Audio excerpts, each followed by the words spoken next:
നമ്മൾ ഇന്ന് കാണാൻ പോകുന്നത് ഒരു സീറ്റഡ്ജ് ത്രില്ലർ സിനിമയാണ്. അതെങ്ങനെയുള്ള സിനിമ എന്ന് വെച്ചാൽ ഈ സിനിമ തുടങ്ങുന്നത് ചെറിയൊരു ത്രെഡിൽ നിന്നായിരിക്കും. പിന്നെ അത് വലുതായി വലുതായി വലിയൊരു ക്ലൈമാക്സിൽ ചെന്നായിരിക്കും അവസാനിക്കുക. തുടങ്ങുന്ന ചെറിയൊരു ത്രെഡിൽ അവസാനിക്കുന്ന വലിയൊരു ക്ലൈമാക്സ്. അങ്ങനെ മാത്രമല്ല, വേറെ എന്തെങ്കിലും വ്യത്യാസം ചിലപ്പോൾ ഉണ്ടായിരിക്കാം. എന്തായാലും സീറ്റഡ്ജ് ത്രില്ലർ സിനിമ എന്ന് പറഞ്ഞാൽ അങ്ങനെയാണ്. തുടങ്ങുന്ന ചെറുതിലാണെങ്കിലും പിന്നെ അവസാനിക്കുന്നവരെ നമുക്ക് ത്രില്ലടിച്ച് കാണാൻ പറ്റും. നമുക്ക് ഒരിക്കലും ലാഗായിട്ടൊന്നും തോന്നില്ല. നമ്മൾ ഇന്ന് കാണാൻ പോകുന്ന സിനിമയുടെ ഓൺലൈൻ എന്താണെന്ന് വെച്ചാൽ, നമ്മുടെ ഹീറോ വലിയൊരു പോക്കറ്റ് അടിക്കാരനാണ്. അവൻ ആരെയും പോക്കറ്റ് അടിക്കാനായിട്ട് സിമ്പിളായിട്ട് പറ്റും. അവർ പോലും അറിയാതെ അവരെ പോക്കറ്റ് അടിക്കും. എന്നാൽ അവൻ പോക്കറ്റ് അടിക്കാൻ പാടില്ലാത്തൊരു സാധനം പോക്കറ്റ് അടിക്കുന്നതോടുകൂടെ സിനിമയാകെ മാറി മറയാണ്. പിന്നെ സിനിമ തുടങ്ങുന്നതും അവസാനിക്കുന്നതും പെട്ടെന്നായിരിക്കും. എന്നാൽ പിന്നെ കൂടുതൽ കാര്യങ്ങളൊന്നും സംസാരിക്കുന്നില്ല.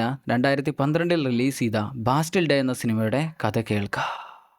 സിനിമ തുടങ്ങുമ്പോൾ തന്നെ ഫ്രാൻസിലെ വലിയൊരു നഗരം പാരീസ്. ആ പാരീസ് നഗരത്തിൽ ആളുകളെല്ലാം രാത്രിയായപ്പോൾ തന്നെ എന്തൊക്കെയോ പരിപാടികൾക്കായിട്ട് കൂടിയിട്ടുണ്ട്. എന്തൊക്കെയോ പരിപാടികളെല്ലാം അവിടെ നടക്കുന്നുണ്ട്. അതിൻ്റെ ഇടയിലേക്കാണ് വസ്ത്രമൊന്നും ധരിക്കാത്തൊരു നഗ്ന സുന്ദരി അങ്ങനെ ഇറങ്ങി വരുന്നത്. ഇത് കാണുന്ന ആളുകൾ ഇതെന്താണെന്ന് വിചാരിച്ച് അങ്ങനെ നിൽക്കുകയാണ്. ഇതെന്തുകൊണ്ടായിരിക്കാം ഇവളിങ്ങനെ നടക്കുന്നത് മനസ്സിലാവില്ല. കാണുന്നവരാണെങ്കിൽ ഇൻ്റർനെറ്റിലൊക്കെ അപ്ലോഡ് ചെയ്യാനായിട്ട് വീഡിയോ ഷൂട്ട് ചെയ്യുന്നുണ്ട്. എന്നാൽ അതിൻ്റെ ഇടയിലുണ്ട് ഒരുത്തൻ എല്ലാവരുടെയും പോക്കറ്റ് അടിക്കാനായിട്ട് മെല്ലെ വരുന്നത്. അവൻ അങ്ങനെ പോക്കറ്റ് അടിച്ചുകൊണ്ടിരിക്കുകയാണ്. അവനാണ് നമ്മുടെ ഹീറോ. അവൻ്റെ പേര് മൈക്കിൾ എന്നാണ്. ആളൊരു പിക്ക് പോക്കറ്റാണ്. പിക്ക് പോക്കറ്റ് എന്ന് പറഞ്ഞാൽ പോക്കറ്റ് അടിക്കുന്ന ആളുകൾക്ക് പറയുന്ന പേരാണ്. തൊട്ടടുത്തുള്ളവൻ പോലും അറിയാതെയാണ് അവൻ പോക്കറ്റ് അടിച്ചുകൊണ്ടിരിക്കുന്നത്. അതിൻ്റെ ഇടയിൽ ഒരുത്തൻ്റെ കണ്ണട അവൻ മോഷ്ടിച്ച് അതും ഇട്ടുകൊണ്ട് അവനോട് തന്നെ ഇളിച്ച് കാണിക്കും. എന്നാൽ മറ്റവനും തിരിച്ചിങ്ങോട്ടും ഇളിച്ച് കാണിക്കും. അതങ്ങനെ ഒരുത്തൻ. എന്തായാലും നമ്മുടെ ആൾ മോഷണമെല്ലാം കഴിഞ്ഞ് നേരെ മെട്രോ സ്റ്റേഷനിലേക്കാണ് വരുന്നത്. അവിടേക്ക് വരുമ്പോഴാണ് മനസ്സിലാവുക ആ നഗ്ന സുന്ദരി നമ്മുടെ ആളുടെ ടീമാണ്. അവളിങ്ങനെ ആളുകളുടെ ശ്രദ്ധയെല്ലാം തെറ്റിച്ച് നടക്കുന്ന നേരം നമ്മുടെ ആൾ പോക്കറ്റ് അടിക്കും. അതാണ് അവരുടെ പരിപാടി. എന്തായാലും അവളുടെ വീതമെല്ലാം കൊടുത്തു കഴിയുന്ന നേരം അവൾ ചെറുതായിട്ട് നമ്മുടെ ആളെ ഒന്ന് ടൂൺ ചെയ്യാനായിട്ട് നോക്കുന്നുണ്ട്. എന്നാൽ മൈക്കിളാണെങ്കിൽ അതീ വീഴുമെന്ന് വിചാരിക്കെങ്കിലും അവൻ അതിലൊന്നും വീഴാതെ മെല്ലെ മാറിക്കളയും. അവനാള് നമ്മുടെ ടീമാണ്. അതേസമയത്ത് ഫ്രാൻസിലെ അമേരിക്കയുടെ CIA സർവൈലൻസ് യൂണിറ്റ് ആണ് കാണിക്കുന്നത്. അവിടേക്ക് ഒരു പെരുത്ത മനുഷ്യൻ വരുന്നുണ്ട്.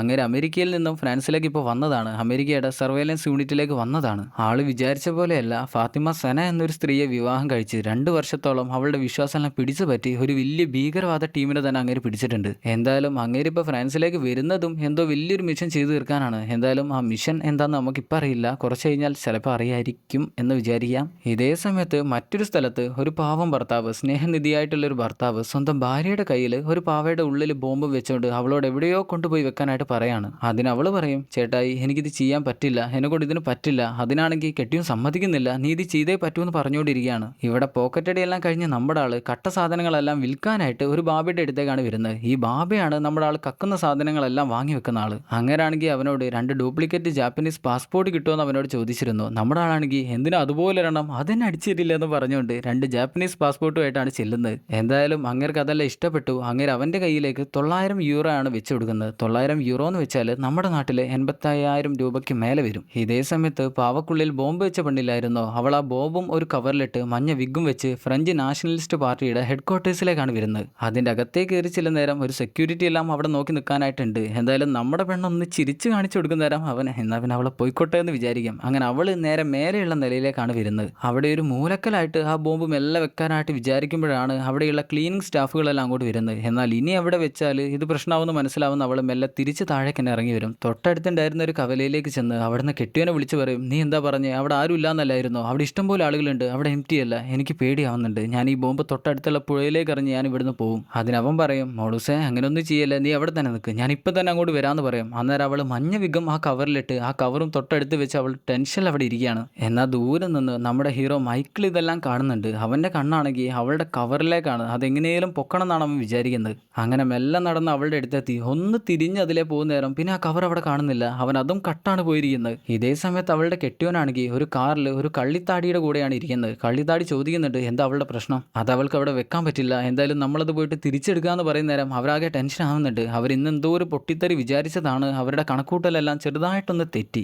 നമ്മുടെ ആളാണെങ്കിൽ കട്ട് കൊണ്ടുവന്ന ബാഗിൽ എന്തെല്ലാം ഉണ്ടെന്ന് ചെക്ക് ചെയ്ത് നോക്കുന്ന നേരം ഒരു പാവ, ഒരു മഞ്ഞ വിഗ്, അതുപോലെ തന്നെ ഒരു ഫോൺ കൂടെ ഉണ്ട്. ഇതിലാകെ ഉപകാരപ്പെടുന്നത് ആ ഒരൊറ്റ ഫോൺ മാത്രമാണ്. ആ ഫോണിലേക്കാണെങ്കിൽ അവളുടെ കെട്ടിയവനെ വിളിക്കുന്നുണ്ട്. സോയോ നീ എവിടെയാണെന്നാണ് ചോദിക്കുന്നത്. അവളുടെ പേര് സോയോ എന്നാണ്. എന്തായാലും നമ്മുടെ ആൾ കോള് കട്ട് ചെയ്യും. ഇതിലാകെ ഉപകാരപ്പെടുന്ന ഫോൺ മാത്രമാണല്ലോ. അതുകൊണ്ട് തന്നെ ആ മഞ്ഞ വിഗും പാവയും കൂടെ ആ കവറിൽ തന്നെ വെച്ച് തൊട്ടടുത്തുണ്ടായിരുന്ന വേസ്റ്റ് ബിന്നിലോട്ട് നമ്മുടെ ആൾ നടന്നു പോകും. പെട്ടെന്നാണ് അതൊരൊറ്റ പൊട്ടിത്തെറി. ആ ബോംബ് ബ്ലാസ്റ്റ് ആയി. നമ്മുടെ ആളാണെങ്കിൽ ഇതെന്താണ് സംഭവിച്ചതെന്ന് മനസ്സിലാവില്ല. അവിടെയാണെങ്കിൽ കുറേ ആളുകൾ പരിക്ക് പറ്റിയെല്ലാം വീണ് കിടക്കുന്നുണ്ട്. അതിലിപ്പോൾ എത്ര ആളുകൾ മരിച്ചെന്നും അറിയില്ല. ചുറ്റും നിൽക്കുന്ന ആളുകളാണെങ്കിൽ കരഞ്ഞ് ആർത്ത് വിളിച്ചുകൊണ്ട് അവിടെ നിന്ന് ഓടി രക്ഷപ്പെടുകയാണ്. നമ്മുടെ ആളാണെങ്കിൽ ഇത് എന്തൊക്കെയാണ് ഇവിടെ നടക്കുന്നതെന്നുള്ള മട്ടിൽ മെല്ലെ എഴുന്നേറ്റിരിക്കും. ഇനിയും ഇവിടെ നിന്നാൽ പ്രശ്നമാവുമെന്ന് മനസ്സിലാവുന്ന നമ്മുടെ ആള് മെല്ലെ അവിടെ നിന്ന് ഏന്തി വലിഞ്ഞ് നടന്ന് പിന്നെ അവിടെ നിന്ന് മെല്ലെ ഓടി രക്ഷപ്പെടും. എത്ര കാലത്തോളം അവൻ ഓടി രക്ഷപ്പെടാൻ പറ്റുമെന്ന് അറിയില്ല. എന്തായാലും ഇപ്പം അവൻ രക്ഷപ്പെട്ടു. ഇതേ സമയത്ത് നമ്മൾ നേരത്തെ കെട്ടുവൻ്റെ കൂടെ കണ്ട കള്ളിത്താടിയില്ലായിരുന്നോ, കാറിൽ വെച്ച് കണ്ട കള്ളിത്താടിയില്ലായിരുന്നോ, അങ്ങനെ വലിയൊരു ഭീഷണി അങ്ങ് പുറത്തു വിടും. ഫ്രാൻസിലെ ജനത ഇപ്പോൾ കണ്ടത് ഒരു സാമ്പിൾ വെടിക്കെട്ട് മാത്രമാണ്. 36 മണിക്കൂറിനുള്ളിൽ നിങ്ങൾക്ക് ഇതിലും വലുതൊന്ന് പ്രതീക്ഷിക്കാം. അങ്ങനെ സോഷ്യൽ മീഡിയ വഴിയാണ് ഇതുപോലൊരു ഭീഷണി പുറത്തു വിടുന്നത്. അതുകൊണ്ട് തന്നെ നാട്ടുകാരെല്ലാവരും കാണുകയും ചെയ്യും. പെട്ടെന്ന് തന്നെ പ്രതിരോധ മന്ത്രി പത്രസമ്മേളനം വിളിച്ചു ചേർക്കും. അതിൽ ഇനി എന്തൊക്കെയാണ് ചെയ്യാൻ പോവാന്നാണ് അങ്ങനെ പറയാൻ പോകുന്നത്. അതിന്റെ ഇടയിലൊരു പത്രപ്രവർത്തകൻ ചോദിക്കും, ഇങ്ങനെ പോയാലും മറ്റന്നാളുള്ള ബാസ്റ്റിൽ ഡേ നമ്മൾ മാറ്റിവെക്കേണ്ടി വരുമോ? ബാസ്റ്റിൽ ഡേ എന്ന് പറഞ്ഞാൽ സ്വാതന്ത്ര്യ ദിനമാണ്. അതായത് മറ്റന്നാളാണ് ഫ്രാൻസുകാരുടെ സ്വാതന്ത്ര്യ ദിനം. ആ ദിനത്തിലുള്ള പരിപാടികൾ, പരേഡുകൾ അതെല്ലാം മാറ്റിവെക്കേണ്ടി വരുമോ എന്നാണ് അവൻ ചോദിച്ചത്. അല്ലാതെ സ്വാതന്ത്ര്യ ദിനം മാറ്റിവെക്കണമെന്നല്ല, പരിപാടികളെല്ലാം മാറ്റിവെക്കേണ്ടി വരുമോ എന്നാണ് അവൻ ചോദിക്കുന്നത്. അതിനങ്ങേര് പറയും, അതിലൊരിക്കലും മാറ്റണ്ടാവില്ല. മറ്റന്നാൾ നടക്കേണ്ട ബാസ്റ്റിൽ ഡേ മറ്റന്നാൾ തന്നെ നടക്കും. ഫ്രാൻസ് ആരുടെയും ഭീഷണിക്ക് വഴങ്ങില്ല. എതിരാളികളെ ഏത് വിധത്തിലാണെങ്കിലും നമ്മൾ കീഴ്പ്പെടുത്തിയിരിക്കും. അങ്ങനെ പത്രസമ്മേളനം കഴിഞ്ഞ് അങ്ങേര് പുറത്തേക്ക് വരുന്ന നേരം ബോംബ് വെച്ച ആളുടെ വീഡിയോ ആണെന്ന് പറഞ്ഞ് അങ്ങേരുടെ ഒരാൾ നമ്മുടെ ആളുടെ വീഡിയോ കാണിച്ചു കൊടുക്കുന്നുണ്ട്. നേരത്തെ ബോംബ് ഒരു വേസ്റ്റ് ബിന്നിലിട്ട് പോയില്ലായിരുന്നോ, അതാണെങ്കിൽ CCTVയിൽ പെട്ടിട്ടുണ്ട്. ആ വീഡിയോ ആണ് കാണിച്ചു കൊടുക്കുന്നത്. ശരിക്കും അവരുടെ മനസ്സിലിപ്പോൾ ഹീറോയാണ് ബോംബ് വെച്ചതെന്നാണ്. അങ്ങേര് പറയും, പെട്ടെന്ന് തന്നെ ഈ വീഡിയോ അമേരിക്കയുടെ CIA സർവൈലൻസ് യൂണിറ്റിലേക്ക് കൂടെ അയച്ചു കൊടുക്കുക. നമുക്ക് അവരുടെ ആവശ്യം കൂടിയുണ്ട്. ഫ്രാൻസുകാർ കാര്യം പേടിയില്ല, ഞങ്ങൾ എതിരാളികളെ പിടിക്കുമെന്നെല്ലാം പറഞ്ഞിട്ട് അങ്ങേര് ഇപ്പോൾ CIA-കാരോടാണ് സഹായം ചോദിക്കുന്നത്. അതെന്താണെന്നറിയില്ല. എന്തായാലും വീഡിയോ അങ്ങോട്ട് അയച്ചെടുക്കും. എന്നാൽ ആ വീഡിയോ CIA-കാർക്ക് എത്തുന്നതിൻ്റെ മുന്നേ CIA-കാർ ഹീറോയുടെ ഹിസ്റ്ററി വരെ ചെകഞ്ഞെടുത്ത് കഴിഞ്ഞിട്ടുണ്ട്. ഫ്രാൻസുകാർക്ക് ആ വീഡിയോ ഇപ്പോൾ കിട്ടിയിട്ടേ ഉള്ളൂ. എന്നാൽ CIA-കാർ ഹീറോയുടെ ഹിസ്റ്ററി തന്നെ ചെകഞ്ഞെടുത്ത് കഴിഞ്ഞു. നമ്മുടെ ഹീറോ മൈക്കിൾ ഒരു അമേരിക്കക്കാരനായിരുന്നു. അവൻ്റെ അച്ഛനാണെങ്കിൽ വീട്ടിലേക്ക് ചൂത് കളിച്ച് ഇഷ്ടംപോലെ കടങ്ങളെല്ലാം ഉണ്ടാക്കി കൊടുത്തിട്ടാണ് മരിച്ചത്. എന്നാൽ അവൻ ഈ കടങ്ങളൊന്നും താങ്ങാൻ പറ്റാതായി വന്നപ്പോൾ അവൻ ഫ്രാൻസിലേക്ക് ഒരു ടൂറിസ്റ്റ് വിസയിൽ വന്നു. എന്നാൽ ഇവിടെ നിന്ന് അവൻ തിരിച്ചു പോയില്ല. അവൻ ഇവിടെ തന്നെ ജീവിക്കുകയാണ് ചെയ്തത്. സത്യം പറഞ്ഞാൽ അവനിപ്പോൾ ഫ്രാൻസിൽ ഇല്ലീഗലായിട്ടാണ് ജീവിക്കുന്നത്. പോലീസുകാരെങ്ങാനും അവനെ പിടിച്ചാൽ അവൻ അമേരിക്കയിലേക്ക് തന്നെ ഒരു ഒറ്റ ഏറ് വെച്ച് കൊടുക്കും. എന്തായാലും CIA അമേരിക്കയിൽ നിൽക്കുന്ന അവൻ്റെ അമ്മയെ കൊളയും. അവൻ്റെ അമ്മ പറയും, 18 മാസത്തിൻ്റെ ഇടക്കായിട്ട് അവൻ 2 തവണ മാത്രമാണ് ഇങ്ങോട്ട് വിളിച്ചിട്ടുള്ളത്. വേറെ അവനെക്കുറിച്ചുള്ള ഒരു ഡീറ്റെയിൽസും എനിക്കറിയില്ല. ഇത് കേൾക്കുന്ന ഓസ്കാർ പറയും, 18 മാസത്തിൻ്റെ ഇടയ്ക്ക് 2 കോളുകൾ മാത്രം, അതും ഒരു ഫോൺ ബൂത്തിൽ വെച്ച്. നമ്മൾ ആ ഫോൺ ബൂത്തുള്ള തെരുവിൻ്റെ ചുറ്റും പരിശോധിക്കുകയാണെങ്കിൽ നമുക്ക് എന്തായാലും അവനെ കിട്ടും. ഈ CIA-കാർ എന്തിനാണ് അവനെ പിടിക്കാനായിട്ട് ഇത്ര തിരക്ക് കാട്ടുന്നതെന്ന് വെച്ചാൽ ആരാണ് ആദ്യം പിടിക്കാമെന്ന് മനസ്സിലാക്കാനാണ്. CIA ആണോ അതോ ഫ്രഞ്ച് ഗവൺമെൻറ് ആണോ അവനെ ആദ്യം പിടിക്കാമെന്ന ഒരു മത്സരമാണ് ഇവിടെ നടക്കാൻ പോകുന്നത്. അതേസമയത്ത് ഇവിടെ പിറ്റേന്ന് രാവിലെ എഴുന്നേൽക്കുന്ന മൈക്കിൾ കാണുന്നത് അവനെക്കുറിച്ചുള്ള കാര്യങ്ങൾ ന്യൂസിൽ വന്നിരിക്കുന്നതാണ്. അവനെ കണ്ടുപിടിച്ച് കൊടുക്കാനും അവനാണ് ബോംബ് വെച്ചെന്നെല്ലാം പറഞ്ഞ് TV-യിൽ വീഡിയോസ് എല്ലാം കാണിക്കുന്നുണ്ട്. ഇതെല്ലാം കണ്ടുപിടിക്കുന്നവന് ഒരൊറ്റ കാര്യം ഉറപ്പാണ്, ഇനി അവിടെ നിൽക്കാനായിട്ട് പറ്റില്ല. എന്തായാലും നിൽക്കാൻ പറ്റില്ലല്ലോ. അവൻ പെട്ടെന്ന് തന്നെ അവൻ സ്വരൂപിച്ച് വെച്ചിരുന്ന കാശുകളെല്ലാം എടുത്ത് കെട്ടിയിട്ട് അവിടെ നിന്ന് ഇറങ്ങി പോകാനായിട്ട് പോവുകയാണ്. ഇതേ സമയത്ത് തന്നെ അവനെയും തെരഞ്ഞുകൊണ്ട് ഓസ്കാർ അവൻ നിൽക്കുന്ന തെരുവിലേക്ക് വന്നിട്ടുണ്ട്. അവൻ്റെ ബിൽഡിംഗ് നിൽക്കുന്ന തെരുവിലേക്ക് വന്നിട്ടുണ്ട്. അവൻ ഓഫീസിലേക്ക് കൺട്രോൾ റൂമിലേക്ക് വിളിച്ച് ചോദിക്കും, ഇവിടെ ക്രിമിനൽ ഹിസ്റ്ററിയുള്ള ബിൽഡിങ്ങുകളൊക്കെ ഏതാണ്, അതെല്ലാം എനിക്കിപ്പോൾ അറിയണം. അതവർ കണ്ടുപിടിക്കാൻ ശ്രമിക്കുന്ന നേരം അങ്ങനെയൊന്നും കണ്ടുപിടിക്കാനായിട്ട് പറ്റില്ല. പക്ഷെ അവിടെ ഒരു ബിൽഡിംഗ് ഉണ്ട്. അതെങ്ങനെയാണെന്ന് വെച്ചാൽ അവിടെ താമസിക്കാനായിട്ട് ID കാർഡിൻ്റെയോ ആധാറിൻ്റെയോ ആവശ്യമൊന്നുമില്ല. ഇല്ലീഗലായിട്ട് താമസിക്കുന്ന ആളുകളാണ് ആ ബിൽഡിങ്ങിലെല്ലാം താമസിക്കുക. അതുകൊണ്ട് തന്നെ പെട്ടെന്ന് തന്നെ നമ്മുടെ ആൾ ആ ബിൽഡിങ്ങിലേക്ക് വെച്ച് പിടിക്കും. താഴെയുള്ള ന്യൂസ് പേപ്പേഴ്സ് വെക്കുന്ന പെട്ടി നോക്കുന്ന നേരം അതിൽ അമേരിക്കൻ ന്യൂസ് പേപ്പർ മാത്രം മുന്തി കിടക്കുന്നുണ്ട്. അത് ഏത് റൂമിലേക്കുള്ളതാണെന്ന് നോക്കിയിട്ട് അവൻ മേലെ കയറി ചെല്ലും. മേലെയുള്ള മൈക്കിളാണെങ്കിൽ സാധനങ്ങളെല്ലാം കെട്ടിപ്പൂട്ടിയിട്ട് പുറത്തേക്ക് ഇറങ്ങി വരുന്ന നേരം താഴേക്ക് നോക്കുന്ന നേരം കാണുന്നത് ഓസ്കാർ ആരോടും അവൻ്റെ റൂം ചോദിക്കുന്നതാണ്. അവൻ പെട്ടെന്ന് തന്നെ തിരിച്ച് റൂമിലേക്ക് ഓടി വരും. ഇനി എങ്ങനെയാണെങ്കിലും രക്ഷപ്പെടാനായിട്ട് ജനൽ തുറന്ന് എന്തെങ്കിലും പരിപാടി കാണിച്ചേ പറ്റൂ. എന്നാൽ താഴത്തേക്ക് ചാടാനായിട്ട് പറ്റില്ല. അവൻ മെല്ലെ റൂഫിലേക്ക് പിടിച്ചു കയറും. അതേ സമയത്ത് തന്നെ ഓസ്കാർ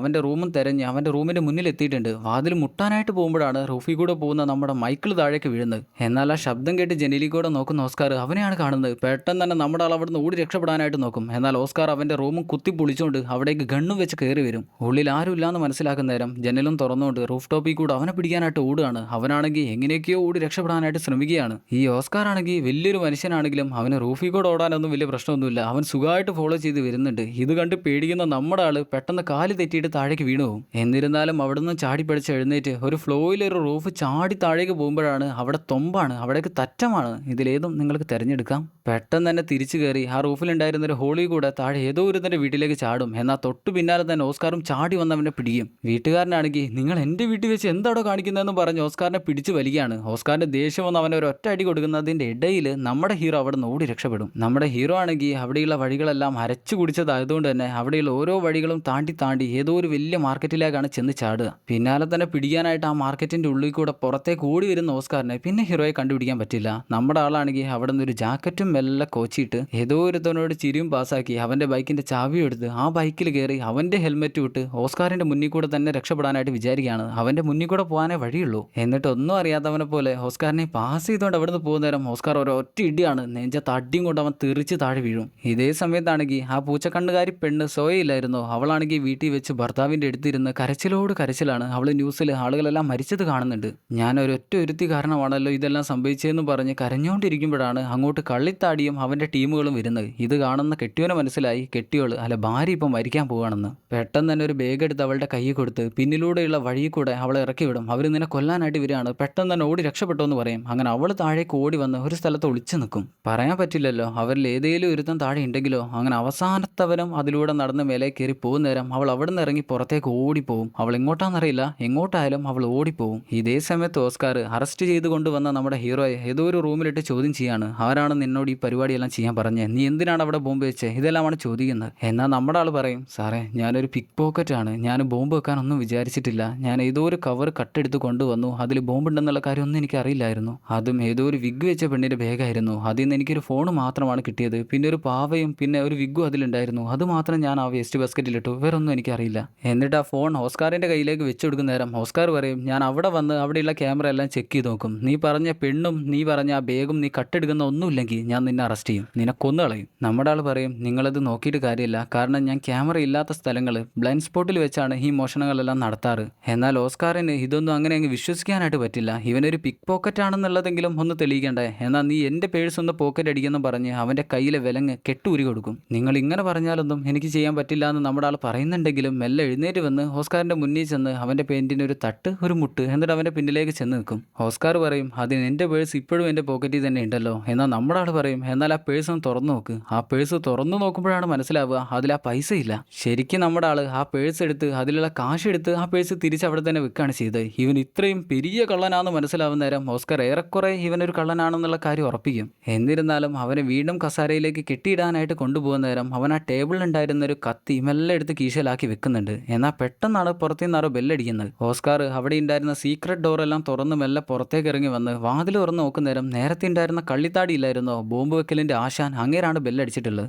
സോയോ എന്നൊരു പെണ്ണ് ഇവിടേക്ക് വന്നിരുന്നോ എന്ന് ചോദിക്കും. അങ്ങേര് എങ്ങനെയാണ് ഇവിടെ എത്തിയെന്ന് വെച്ചാൽ ഹീറോയുടെ കയ്യിൽ അവളുടെ ഫോണില്ലായിരുന്നോ, ആ ഫോണും ട്രാക്ക് ചെയ്താണ് അവർ ഇവിടേക്ക് എത്തിയിട്ടുള്ളത്. ഇതേ സമയത്ത് അകത്തുണ്ടായിരുന്ന ഹീറോ കയ്യിലെ കത്തി വെച്ച് കയ്യിലെ കെട്ടെല്ലാം ഊരി മാറ്റി ഓസ്കാർ എങ്ങനെയായിരുന്നോ ആ സീക്രട്ട് ഡോർ തുറന്നിരുന്നത് അതുപോലെ തന്നെ ആ ഡോറും തുറന്ന് മെല്ലെ പുറത്തേക്ക് ഇറങ്ങി വരും. ഇവിടെ ഓസ്കാർ അതുപോലെ ഒരു പെണ്ണിങ്ങോട്ട് വന്നില്ല എന്ന് പറയുന്ന നേരം കള്ളിത്താടി മെല്ലെ അകത്തേക്ക് നോക്കും. എന്നാൽ അവിടെ നിന്നും ഒളിച്ചു നിന്ന് നോക്കുന്ന ഹീറോയാണ് കാണുക. അത് സോയോ ആണെന്ന് വിചാരിച്ച് അങ്ങനെ പെട്ടെന്ന് അകത്തേക്ക് കയറാനായിട്ട് നോക്കും. പെട്ടെന്ന് തന്നെ അവൻ ഡോർ അടയ്ക്കെങ്കിലും അതിൻ്റെ ഇടയിൽ അവർ അകത്തേക്ക് എന്തോ ഒരു വിഷവാതകം ഇട്ടു. എന്നിട്ട് അവർ പുറത്തുനിന്ന് മാസ്ക് എല്ലാം വെച്ച് അകത്തേക്ക് കയറി വരുന്ന നേരം ഓസ്കാർ ആദ്യമുള്ളവൻ്റെ മാസ്ക് ഊരി കള്ളിത്താടിയുടെ മാസ്കിന് ഒരു ഒറ്റ ഇടി കൊടുക്കും. പിന്നെ അവിടെ കിടന്ന് അടിയോട് അടിയാണ്. എന്നാൽ ഈ ഗ്യാപ്പിൽ നമ്മുടെ ആൾ അവിടെ നിന്ന് ഓടി രക്ഷപ്പെട്ടു. എന്നാൽ ഇവിടെ പെരുത്ത അടിയിൽ ഓസ്കാർ കള്ളിത്താടിയുടെ ശിശീനയായിട്ട് സ്റ്റെപ്പിൽ നിന്നും താഴേക്ക് ഉരുണ്ടി വീഴും. എന്നാൽ ഇതെല്ലാം കാണുന്ന അവിടെ ഉണ്ടായിരുന്ന ഒരുത്തൻ പെട്ടെന്ന് തന്നെ പോലീസുകാരെ വിളിക്കുന്നുണ്ട്. പോലീസുകാർ വന്നാൽ കാര്യങ്ങളെല്ലാം ഗുരുതരമാകുമെന്ന് മനസ്സിലാക്കുന്ന കള്ളിത്താടി പെട്ടെന്ന് തന്നെ താഴേക്ക് ഇറങ്ങി വന്ന് ഓസ്കാറിന്റെ മോന്തക്കിട്ട് ഒറ്റ അടിയും കൊടുത്ത് ചവിട്ടും കൊടുത്ത് അവന്റെ ശിഷ്യനായിട്ട് താഴേക്ക് ഇറങ്ങി ഓടി രക്ഷപ്പെടും. ഇക്കാര്യം ഓസ്കാർ പെട്ടെന്ന് തന്നെ ഓഫീസിലേക്ക് വിളിച്ചു പറയുന്ന നേരം അവിടുന്ന് അവർ പറയും, അവൻ നിന്റെ കയ്യിൽ നിന്നും രക്ഷപ്പെടാനായിട്ട് പാടില്ലായിരുന്നു. എപ്പോഴാണ് ഫ്രഞ്ചുകാർ അവനെ പിടിക്കാന്ന് പറയാൻ പറ്റില്ല, നമുക്ക് തന്നെ അവനെ ആദ്യം പിടിക്കണം. എന്നാൽ അവൻ പറയും, ശരിക്കും മൈക്കിളല്ല ബോംബ് വെച്ചത്, സോയോ എന്ന പേരുള്ള മറ്റേതോ ഒരു പെണ്ണാണ്, അവൻ ശരിക്കും അതിൽ പെട്ടുപോയതാണ്. ഇതും പറഞ്ഞോണ്ട് വണ്ടിയിൽ വന്ന് കയറുന്ന നേരം അവന്റെ കയ്യിൽ സോയോയുടെ ഫോണിലായിരുന്നോ അതിലുണ്ടായിരുന്ന ഡാറ്റകളെല്ലാം അവന്റെ ഫോണിലേക്കും അതുപോലെ തന്നെ CIA ഓഫീസിലേക്കും അവൻ അയച്ചു കൊടുക്കും. ഇനിയും സോയോയുടെ ഫോൺ വെച്ചാലും അവനെ ട്രാക്ക് ചെയ്യാതിരിക്കാനായിട്ട് അവൻ ആ ഫോൺ പുറത്തേക്ക് എറിയും. ഇതേ സമയത്ത് തന്നെ ഏതോ ഒരു റെസ്റ്റോറൻറ്റിൽ പ്രതിരോധ മന്ത്രിയും CIA സർവേലൻസിന്റെ തലപ്പത്തിയായിട്ടുള്ള ബോസും ഒരുമിച്ചിരുന്ന് സംസാരിക്കുകയാണ്. ഇനി എങ്ങനെയാണ് അവരെ പിടിക്കാൻ പോകാന്നുള്ളതിനെ കുറിച്ചെല്ലാം സംസാരിക്കുകയാണ്. മന്ത്രി ചോദിക്കും, നിങ്ങളുടെ അന്വേഷണങ്ങളൊക്കെ എവിടം വരെ എത്തി? എന്നാൽ ബോസ് അതൊന്നും കൂടുതൽ പറയുന്നില്ല, അതൊന്നും മുഴുവനായിട്ട് പറഞ്ഞു കൊടുക്കുന്നില്ല. എന്നാൽ മന്ത്രി പറയും, ആ മൈക്കിൾ താമസിച്ചിരുന്ന ഫ്ലാറ്റിൽ ചെന്ന് ഞങ്ങളൊരു അന്വേഷണം നടത്തിയിരുന്നു. അവിടുന്ന് കേൾക്കാൻ പറ്റിയത് മൈക്കിളിന്റെ കൂടെ അമേരിക്കൻ ആക്സെന്റുള്ള ഒരു ഡാർക്കിഷ് മനുഷ്യനും കൂടെ ഉണ്ട്. ഈ മന്ത്രി വിചാരിക്കുന്നത് ഓസ്കാറും ഈ ബോംബ് വെക്കുന്ന ആളുകളുടെ കൂട്ടത്തിൽ ഉള്ളതെന്നാണ്. ബോസ് ആണെങ്കിൽ അതൊന്നും മാറ്റി പറയാനും നിൽക്കുന്നില്ല. മാറ്റിയെങ്ങാനും പറഞ്ഞാൽ പെട്ടെന്നെങ്ങാൻ ഫ്രഞ്ചുകാർ ചെന്നിട്ട് മൈക്കിളിനെ പിടിച്ചാലോ. ഇതേ സമയത്ത് ഈ ബോംബിടൽ പരിപാടിയെല്ലാം ചെയ്തു വെച്ച കള്ളിത്താടിയില്ലായിരുന്നോ അങ്ങേരുടെ ടീമിനായിട്ട് ഒരു ഹാർഡ് ഡ്രൈവ് കാണിച്ചു കൊടുക്കുന്നുണ്ട്. അതെന്താണെന്നറിയില്ല, എന്തായാലും ടീംസിനെല്ലാം കാണിച്ചു കൊടുക്കുന്നുണ്ട്. ഇവിടെ ഓഫീസിലേക്ക് തിരിച്ചെത്തുന്ന മന്ത്രി ഇനി എന്ത് ചെയ്യുമെന്ന് വിചാരിച്ച് ടെൻഷൻ അടിച്ചുകൊണ്ടിരിക്കുമ്പോഴാണ് ഒരു പോലീസുകാരൻ വന്ന് പറയുന്നത്, ബോംബിടാൻ പോകുന്നതിന്റെ നെക്സ്റ്റ് ലൊക്കേഷൻ അവർ അനോണിമസ് ആയിട്ട് പറഞ്ഞിട്ടുണ്ട്. ഇതൊരു വലിയ സ്ട്രീറ്റ് ആണ്, അവിടെ തന്നെ വലിയൊരു പള്ളിയുണ്ട്, അതുകൊണ്ട് ആളുകളുടെ എണ്ണം കുറച്ച് കൂടുതലാണ്. നിൽക്കുകയാണ്. എന്തായാലും പറ്റിയാൽ പിന്നെ ഒന്നും ചെയ്യാൻ പറ്റില്ല. ഇത് കാണുന്ന മന്ത്രിയാണെങ്കിൽ റാപ്പിഡ് ഫോഴ്സിന് ഇറക്കാമെന്ന് വിചാരിക്കും. റാപ്പിഡ് ഫോഴ്സ് എന്ന് പറഞ്ഞാൽ കുറച്ച് വലിയൊരു ഫോഴ്സാണ്. അങ്ങനെ ഈ കാര്യം നേരത്തെ തീരുമാനിച്ച് വെച്ചതാണ്. അങ്ങയുടെ കയ്യിലൊതുങ്ങാത്ത കാര്യമാണിതെന്ന് അങ്ങേർക്ക് തന്നെ അറിയാം. അങ്ങനെ റാപ്പിഡ് ഫോഴ്സിന്റെ തലയെ അങ്ങോട്ട് വിളിക്കുന്ന നേരം അങ്ങോട്ട് വരുന്നത് കള്ളിത്താടിയാണ്. അങ്ങേര് ഈ റാപ്പിഡ് ഫോഴ്സിന്റെ തലയായിട്ട് എങ്ങനെ മാറിയെന്ന് അറിയില്ല. ഒന്നെങ്കിൽ അങ്ങേര് ഈ റാപ്പിഡ് ഫോഴ്സിൽ വലിഞ്ഞു കയറി, അല്ലെങ്കിൽ ഈ സ്ഥാനത്ത് നിന്ന് തന്നെ അങ്ങേര് എന്തോ ഒരു തിരിമറി നടത്താനായിട്ട് പോവുകയാണ്. എന്തായാലും റാപ്പിഡ് ഫോഴ്സ് ഫീൽഡിലെത്തി ബോംബ് വെച്ചു എന്ന് പറയുന്ന ആ സ്ട്രീറ്റിൽ ചെന്ന് എല്ലാ ബിൽഡിങ്ങും അവർ അരിച്ച് പെറുക്കിക്കൊണ്ട് നിൽക്കുകയാണ്. എവിടെന്നേലും എങ്ങനെയും ആ ബോംബ് കണ്ടുപിടിച്ചേ പറ്റൂ. ഈ റാപ്പിഡ് ഫോഴ്സിൽ എല്ലാവരും കള്ളിത്താടിയുടെ ആളുകളല്ല, അതിൽ കുറച്ച് ആളുകൾ മാത്രമാണ് കള്ളിത്താടി ആശാന്റെ ടീമിലുള്ളത്. അവരേതോ ഒരു റൂമിലേക്ക് കയറി ചെന്ന് അവർ തന്നെ അവിടെ ഒരു ബോംബും വെച്ച് അവർ തന്നെ അത് കണ്ടുപിടിച്ച് ആ റൂമിലുള്ള ആളുകൾ എല്ലാവരെയും അറസ്റ്റ് ചെയ്ത് താഴേക്ക് കൊണ്ടുവരും. അതെല്ലാം കാണുന്ന നാട്ടുകാർക്ക് മനസ്സിലാകും ഇവിടെ എന്തോ ഒരു തിരിമറിയാണ് നടക്കുന്നതെന്ന്. അത് കാണുന്ന അവരെല്ലാവരും പ്രതിഷേധിക്കുകയാണ്. എന്നാൽ ഈ പ്രതിഷേധിക്കുന്ന ആളുകൾ എല്ലാവരെയും അവർ അറസ്റ്റ് ചെയ്ത് പോവാണ്. ഇവിടെ ഇപ്പോൾ ഒരു പട്ടാള ഭരണമാണ് നടക്കുന്നത്. ഇതേ സമയത്ത് നമ്മുടെ ഹീറോ അവൻ സാധനങ്ങളെല്ലാം കട്ടുകൊണ്ടുവന്നാൽ എടുക്കുന്ന ഒരു ബാബ ഇല്ലായിരുന്നോ, അങ്ങേരുടെ അടുത്തേക്കാണ് ചെല്ലുന്നത്. അവൻ ഒളിച്ചു നിൽക്കാനായിട്ട് ഒരു സ്ഥലം ചോദിക്കുന്ന നേരം അങ്ങേർക്ക് ഇവനെ വിശ്വാസമല്ല. നിന്നെപ്പോലെ ബോംബെല്ലാം വെച്ച് വരുന്ന ഒരുത്തനെ ഞാൻ എങ്ങനെയാണ് രക്ഷിക്കാന്ന് ചോദിക്കുന്ന നേരം അവൻ അവന്റെ നിരപരാധിത്വം, അവനല്ല ഇതെല്ലാം ചെയ്തതെന്നുള്ള കാര്യം അങ്ങേരെ പറഞ്ഞ് മനസ്സിലാക്കും. അവസാനം അങ്ങേര് അവനെയും കൂട്ടിയിട്ട് അങ്ങേരുടെ വീട്ടിലേക്ക് ചെല്ലും. അവിടെ വീട്ടിൽ എത്തുന്ന നേരം അങ്ങേരുടെ വീട്ടുകാരാണെങ്കിൽ അവനോട് കൂടുതൽ സംസാരിക്കാനൊന്നും നിൽക്കുന്നില്ല. അവനെ മെയിൻറ്റ് പോലും ചെയ്യുന്നില്ല. ബാബയാണെങ്കിൽ വാതിലും അടച്ചുകൊണ്ട് അവിടുന്ന് പോവുകയും ചെയ്യും. റൂമിൽ കുറച്ചു നേരം നിൽക്കുന്ന ഹീറോ ഇനി എന്താണ് ചെയ്യാന്നറിയാനായിട്ട് വീട്ടുകാരെ എല്ലാവരെയും വിളിച്ചു നോക്കുന്ന നേരം അവരെ ആരെയും അവിടെ കാണുന്നില്ല.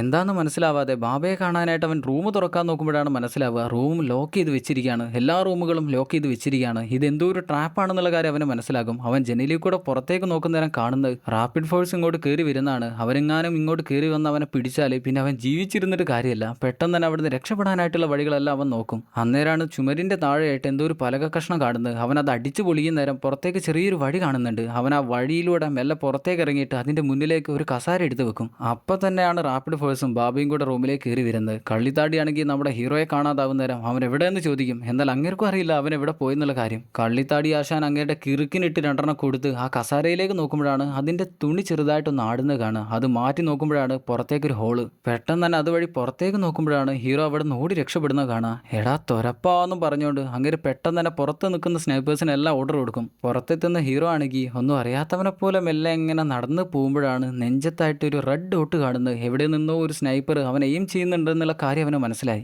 ഇനി എന്ത് ചെയ്യുമെന്ന് വിചാരിച്ചുകൊണ്ട് നിൽക്കുമ്പോഴാണ് പെട്ടെന്ന് അങ്ങോട്ട് ഒരു കാർ വരുന്നത്. കാറിൽ നിന്ന് ഡോറ് തുറക്കുന്നത് നമ്മുടെ ഓസ്കാറാണ്. അവനെ പെട്ടെന്ന് തന്നെ കാറിലേക്ക് വലിച്ചിട്ട് അവിടെ നിന്ന് ഓടിച്ച് രക്ഷപ്പെടും. സ്നൈപ്പേഴ്സ് ആണെങ്കിൽ ഷൂട്ട് ചെയ്യെങ്കിലും അവർക്കൊന്നും ചെയ്യാനായിട്ട് പറ്റുന്നില്ല.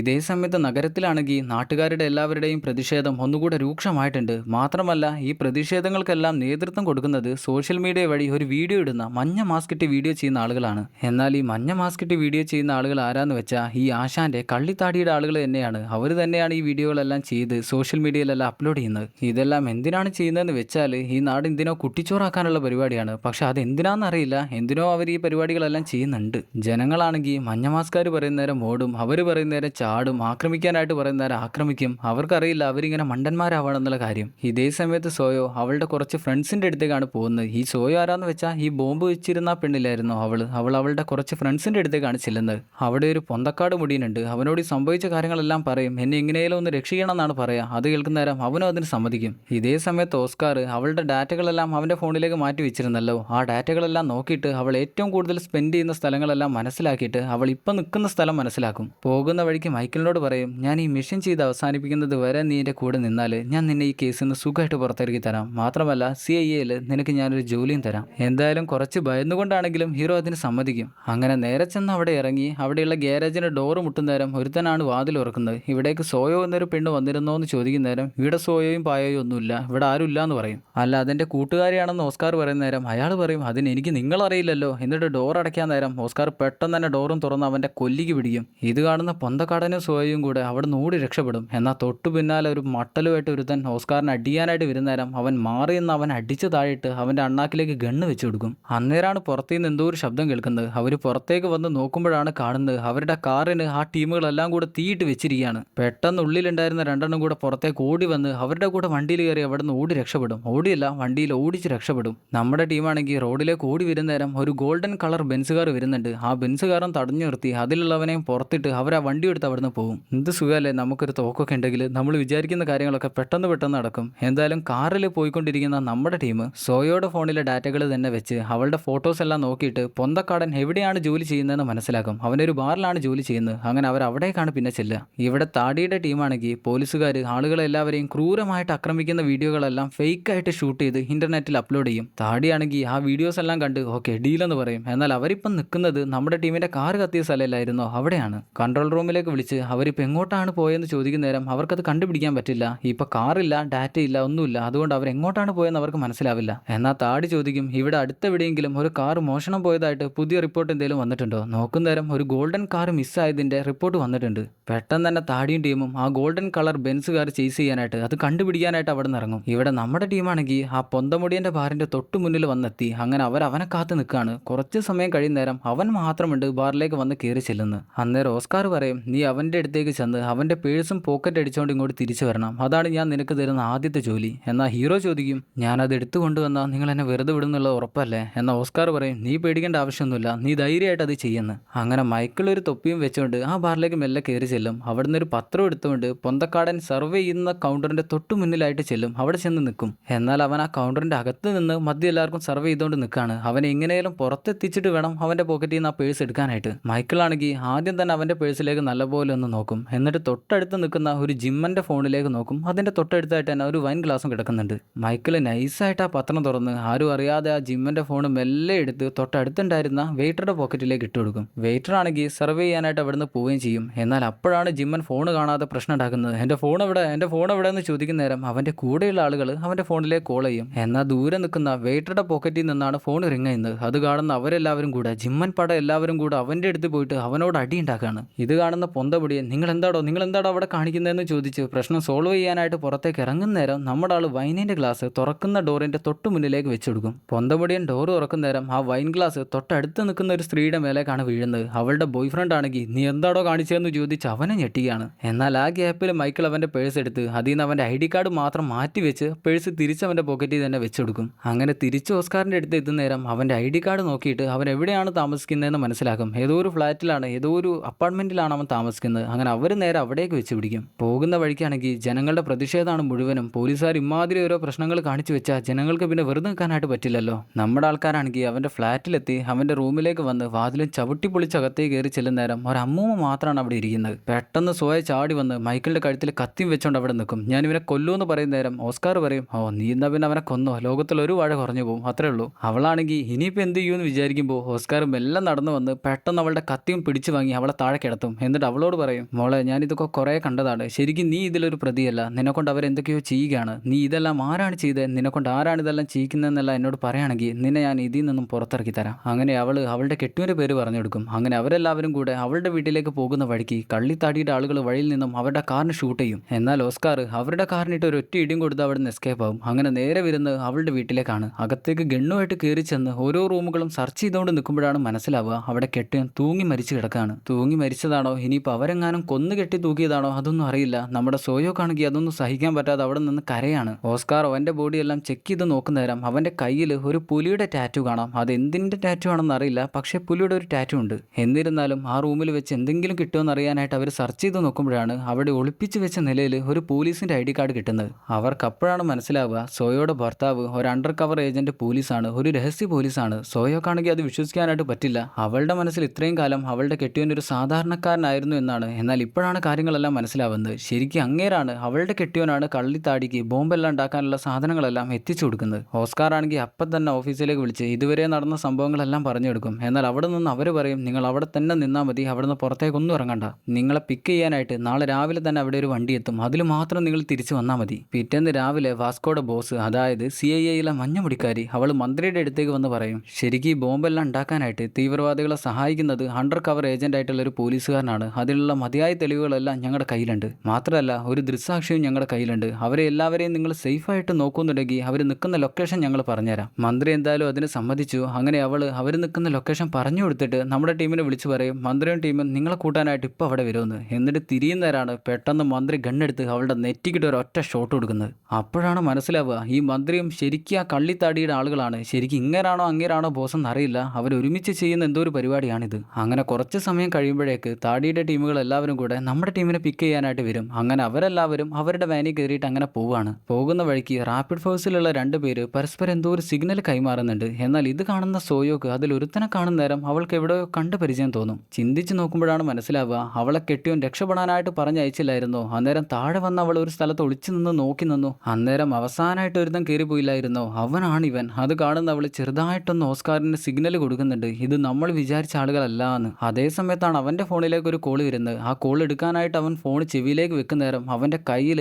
ആ സിംഹത്തിന്റെ ടാറ്റു, പുലിയുടെ ടാറ്റു നമ്മുടെ ആൾ കാണുന്നുണ്ട്. ഓസ്കാറിന് മനസ്സിലായി അവരെത്തിപ്പെട്ടിരിക്കുന്നത് വലിയൊരു മടയിലേക്കാണെന്ന്. അവൻ പെട്ടെന്ന് തന്നെ ഒരുത്തന്റെ മുഖം പൊത്തിവെച്ച് മറ്റവന്റെ മുഖത്തിട്ട് ഒരൊറ്റ ഇടി കൊടുക്കും. പിന്നെ ഉള്ളിൽ പൊരിഞ്ഞ അടിയാണ്. ആ അടിയുടെ ഇടയിൽ ഗണ്ണ് പൊട്ടിയിട്ട് മുന്നിൽ വണ്ടി ഓടിക്കുന്ന ഡ്രൈവറിനാണ് കൊള്ളുന്നത്. പിന്നെ വാനിനാണെങ്കിൽ കൺട്രോൾ കിട്ടുന്നില്ല. അത് ആടിയുലഞ്ഞ് ഓരോ കാറിനെല്ലാം ഇടിച്ചിട്ട് പോയിക്കൊണ്ടിരിക്കുകയാണ്. അകത്താണെങ്കിൽ നമ്മുടെ ഹീറോ മൈക്കിള് ഒരു കത്രിക എടുത്ത് ഒരുത്തന്റെ കാലിനിട്ട് ഒരു ഒറ്റ കുത്തു കൊടുക്കും. അപ്പോഴേക്ക് മുന്നിൽ സൈഡ് സീറ്റിൽ ഇരിക്കുന്നവൻ വണ്ടി തിരിച്ചവിടെ നിർത്തും. അവൻ പെട്ടെന്ന് തന്നെ പിന്നിലേക്ക് ഇറങ്ങി വന്ന് ഡോറ് തുറന്ന് ഷൂട്ട് ചെയ്യാൻ നിൽക്കുന്ന നേരം ഓസ്കാർ ഒരൊറ്റ ഷോട്ടാണ് അവനും. അങ്ങനെ റാപ്പിഡ് ഫോഴ്സിലുള്ള 3-4 മാക്രികളൊക്കെ കഴിഞ്ഞു. അങ്ങനെ അവർ ആ വാനും എടുത്തിട്ട് അവിടുന്ന് പോവാണ്. അതേ സമയത്ത് കലാപകാരികളെല്ലാവരും ബാങ്ക് ഓഫ് ഫ്രാൻസിന്റെ മുന്നിൽ എത്തിയിട്ടുണ്ട്. അവരെല്ലാം ഇവിടേക്ക് എത്തിച്ചത് ആ മഞ്ഞ മുഖം മൂടിയിട്ട് വീഡിയോ ചെയ്യുന്ന ആളുകളാണ്. ഇതേ സമയത്ത് മന്ത്രി ഒരു പത്രസമ്മേളനം വിളിച്ച് കൂട്ടിയിട്ട് പറയാണ്, ഭീകരവാദികളെല്ലാം ഇപ്പോൾ ബാങ്ക് ഓഫ് ഫ്രാൻസ് ആണ് ലക്ഷ്യമിട്ടിരിക്കുന്നത്. അതുകൊണ്ട് എല്ലാ റാപ്പിഡ് ഫോഴ്സും ബാങ്കിനാണ് പ്രൊട്ടക്ഷൻ കൊടുക്കുന്നത്. അപ്പോഴേക്ക് റാപ്പിഡ് ഫോഴ്സ് മുഴുവനും ബാങ്കിന് പ്രൊട്ടക്ഷൻ കൊടുക്കാനായിട്ട് അങ്ങോട്ട് വരുന്നുണ്ട്. ഇതേ സമയത്ത് വാനിൽ വന്നുകൊണ്ടിരിക്കുന്ന ഓസ്കാർ ഓഫീസിലേക്ക് വിളിച്ച് ചോദിക്കും, ഇപ്പോഴെന്താണ് അവിടെ നടക്കുന്നത്. അവർ പറഞ്ഞു കൊടുക്കും, കലാപകാരികളെല്ലാവരും ഇപ്പോൾ ബാങ്ക് ഓഫ് ഫ്രാൻസിന്റെ മുന്നിലാണുള്ളത്. അവരുടെ ഇടയിൽ തന്നെ ഭീകരവാദികളുണ്ട്.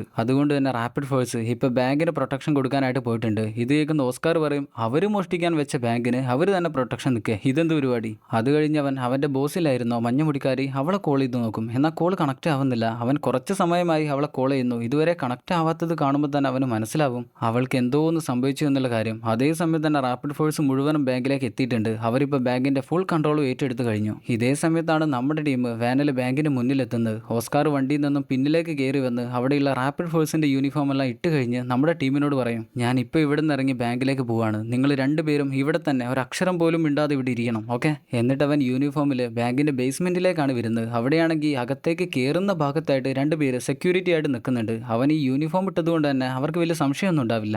എന്നാൽ അവരുടെ തൊട്ടടുത്തെത്തുന്ന നേരം രണ്ടിനെ ഇടിച്ച് താഴെയിട്ട് അവന്മാരുടെ ID കാർഡും എടുത്തുകൊണ്ട് അതിന്റെ അകത്തേക്ക് കയറി ചെല്ലും. അകത്താണെങ്കിൽ ബാങ്കിന്റെ വാൾട്ടിൽ കള്ളിത്താടി അങ്ങനെ നേരത്തെ ഒരു ഹാർഡ് ഡ്രൈവ് കാണിച്ചില്ലായിരുന്നോ അങ്ങരുടെ ടീമിന്, ആ ഹാർഡ് ഡ്രൈവിന് ഒരു ഉമ്മയും കൊടുത്തുകൊണ്ട് ബാങ്കിന്റെ സിസ്റ്റത്തിലേക്ക് അത് ഇൻസേർട്ട് ചെയ്യും. എന്നിട്ട് ആ സിസ്റ്റവും ക്രാക്ക് ചെയ്ത് ബാങ്കിലുണ്ടായിരുന്ന മുഴുവൻ വെർച്വൽ മണിയും ആ ഹാർഡ് ഡ്രൈവിലേക്ക് സെൻഡ് ചെയ്യാണ്. ബാങ്കിലെ ക്യാഷുകൾ മുഴുവനും അതിലേക്ക് സെൻഡ് ആവുന്നത് കണ്ടിട്ട് അങ്ങേർക്ക് സന്തോഷമാവും. അങ്ങേരും അങ്ങേരുടെ അസിസ്റ്റന്റും കൂടെ സന്തോഷത്തിൽ കെട്ടിപ്പിടിക്കുകയൊക്കെ ചെയ്യും. അപ്പോഴാണ് ബാങ്കിനകത്ത് നിന്നും ഗണ്ണുകൾ പൊട്ടുന്ന ശബ്ദം കേൾക്കുന്നത്. ഇത് കേൾക്കുന്ന കള്ളിത്താടിക്ക് മനസ്സിലായി ഓസ്കാർ ബാങ്കിനകത്തേക്ക് വലിഞ്ഞു കയറി എന്നുള്ള കാര്യം. പെട്ടെന്ന് അങ്ങേര് കൺട്രോൾ റൂമിലേക്ക് വിളിച്ച് അങ്ങേരുടെ ഭാഗം സേഫ് ആക്കും. ബാങ്കിലേക്ക് ഏതോ ഒരുത്തം വലിഞ്ഞു കയറി വന്നിട്ടുണ്ട്. അതുകൊണ്ട് പുറത്തുള്ളവരും വിചാരിക്കുക ബാങ്കിലേക്ക് ഏതോ ഒരു തീവ്രവാദി നുഴഞ്ഞു കയറി വന്നിട്ടുണ്ടെന്നാണ്. ശരിക്കും തീവ്രവാദികളെല്ലാം ബാങ്കിനകത്താണ് നിൽക്കുന്നത്. ഈ നുഴഞ്ഞു കയറി വന്നവനാണ് ബാങ്കിനെ രക്ഷിക്കാൻ പോകുന്നത്, നാടിനെ രക്ഷിക്കാൻ പോകുന്നത്. എന്നാൽ ഈ കള്ളിത്താടി കൺട്രോൾ റൂമിലേക്ക് വിളിച്ച് ബാങ്കിലേക്ക് ഏതോ ഒരു തീവ്രവാദി നുഴഞ്ഞു കയറി വന്നിട്ടുണ്ടെന്നുള്ള കാര്യം പറയുന്നത് ഇവിടെ വാനിലിരിക്കുന്ന നമ്മുടെ സോയോയും മൈക്കിളും കേൾക്കുന്നുണ്ട്. ശരിക്കും ഈ വാന് റാപ്പിഡ് ഫോഴ്സിന്റെ വാനാണല്ലോ. അതുകൊണ്ട് തന്നെ അവരവിടെ സംസാരിക്കുന്നതെല്ലാം ഇവർക്ക് ഇവിടെ കേൾക്കാനായിട്ട് പറ്റും. ഇത് കേൾക്കുന്ന നമ്മുടെ ടീമിന് മനസ്സിലായി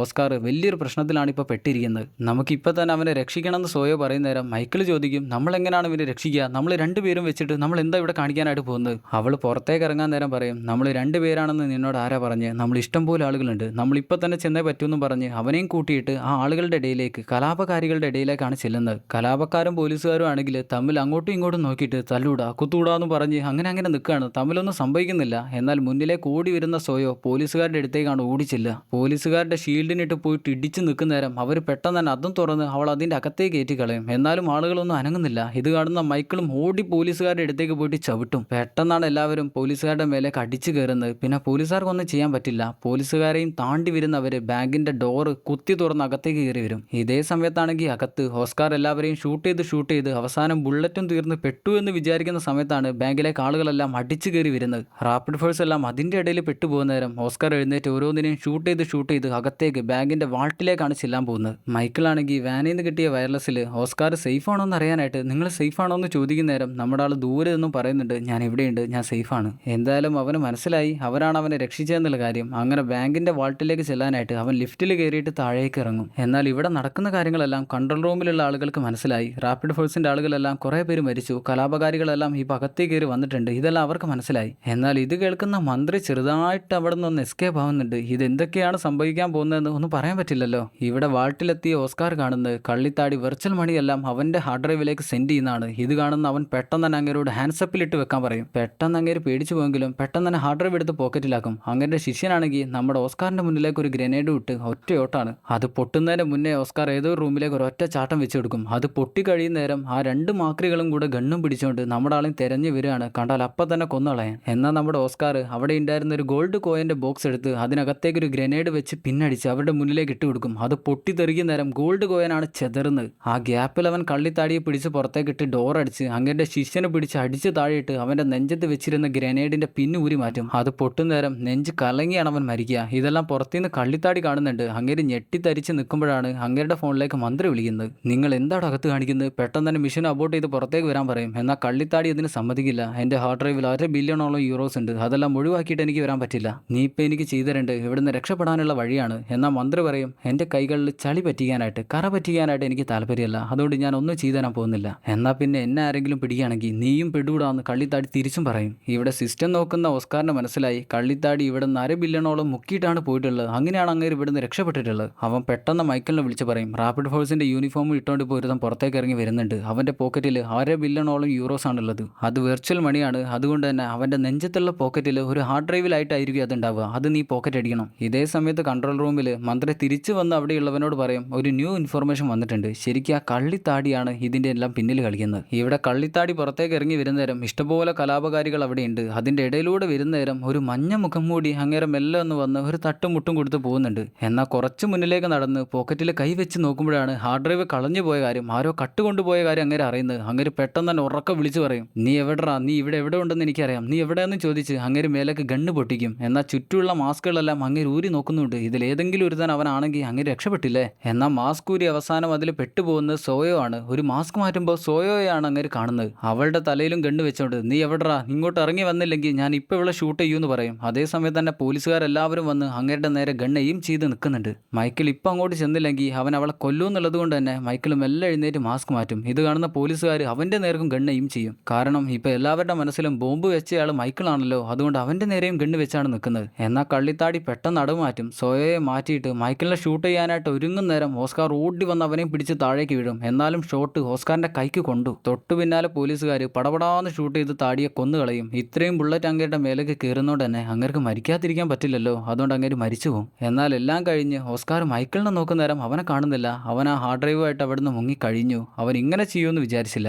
എന്തായാലും ഇവിടെയുള്ള കാര്യങ്ങളെല്ലാം അവസാനിക്കുന്ന നേരം മന്ത്രി നേരെ ബാബയുടെ അടുത്തേക്കാണ് ചെല്ലുന്നത്. മൈക്കിൾ കട്ടുകൊണ്ടുവരുന്ന സാധനങ്ങളെല്ലാം എടുക്കുന്ന ബാബയില്ലായിരുന്നോ, അങ്ങേരുടെ അടുത്തേക്കാണ് ചെല്ലുന്നത്. നിന്റെ മൈക്കിളില്ലേ, അവൻ എവിടെയാണെന്നുള്ള കാര്യം നിനക്കറിയാം. അതെവിടെയാണെങ്കിലും നീ അവനോട് പറഞ്ഞാൽ മതി. അവൻ ഒരിക്കലും ഈ നാട്ടിൽ നിന്ന് രക്ഷപ്പെടാനായിട്ട് പറ്റില്ല. രക്ഷപ്പെടണേൽ അവന് പാസ്പോർട്ട് വേണം. അത് ഞാൻ അവന് കൊടുക്കും. അതുകൊണ്ട് അവൻ എവിടെയാണെങ്കിലും അവനോട് എന്നെ കാണാൻ പറ. അവനെങ്ങാ എന്നെ കാണാൻ വന്നില്ലെങ്കിൽ നിന്റെ അവസ്ഥ അതിലും മോശമായിരിക്കും എന്നും പറഞ്ഞ് അങ്ങേർക്കിട്ട് 2 കൊട്ടും കൊടുത്ത് മന്ത്രി അവിടുന്ന് പോകും. അവിടുന്ന് ബ്ലാക്ക് ഔട്ട് ചെയ്താൽ നമ്മുടെ മൈക്കിൾ ഒരു പള്ളിയിലേക്ക് കയറി വരികയാണ്, ഒരു ചർച്ചിലേക്ക് കയറി വരികയാണ്. അവിടെ അകത്താണെങ്കിൽ മന്ത്രി അവനെ കാത്തു നിൽക്കുന്നുണ്ട്. ആദ്യം തന്നെ അവന്റെ കയ്യിലേക്ക് ബ്രസീലിലേക്കുള്ള പാസ്പോർട്ട് വെച്ചു കൊടുക്കും. എന്നിട്ട് അവൻ $1,00,000 കൊടുക്കാമെന്നും പറഞ്ഞ് അവന്റെ കയ്യിൽ നിന്ന് ആ ഹാർഡ് ഡ്രൈവ് വാങ്ങിയെടുക്കും. ഇനി അവൻ $1,00,000 കൊടുക്കണ്ടേ? അത് കൊടുക്കാനായിട്ട് അവനെ പള്ളിയുടെ ബേസ്മെന്റിലേക്കാണ് കൊണ്ടുവരുന്നത്. അവിടെ ദൂരെയായിട്ട് ഒരു അലമാരയുണ്ട്. അതിൽ $1,00,000 ഉണ്ട്, നീ ചെന്നെടുത്തോ എന്ന് പറഞ്ഞ് അവനെ മുന്നിലേക്ക് നടത്തിവിടും. ഇതെന്തോ ഒരു ട്രാപ്പാണെന്നുള്ള കാര്യം അവന് മനസ്സിലാകും. എന്നിരുന്നാലും അവൻ ആ അലമാരയുടെ അടുത്തേക്ക് മെല്ലെ നടക്കുകയാണ്. അപ്പോഴാണ് പിന്നീട് അങ്ങേര് ഗണ്ണെടുത്ത് അവന്റെ നേരെ വെക്കുന്നത്. അവനെ ഷൂട്ട് ചെയ്തു എന്ന് വിചാരിക്കുമ്പോഴാണ്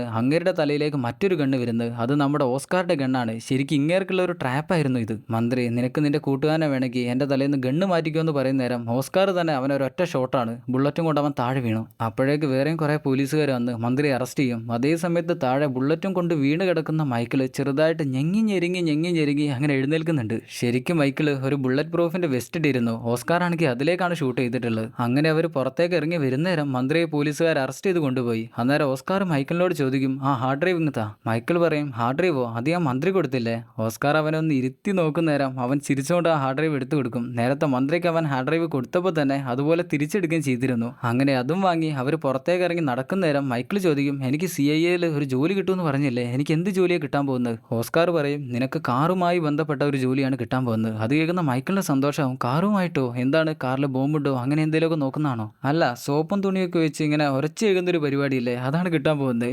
ഓസ്കാർ അവരെ തേച്ചു. ഇനിയിപ്പോൾ ഓസ്കാർ അവന് നല്ല ജോലി കൊടുക്കോ ഇല്ല എന്നുള്ളതൊന്നും അറിയില്ല. അങ്ങനെ ദൂരേക്ക് നടക്കുന്ന അവരെയും കാണിച്ചുകൊണ്ട് ബാസ്റ്റിൽ ഡേ എന്ന സിനിമ അവസാനിക്കുന്നു.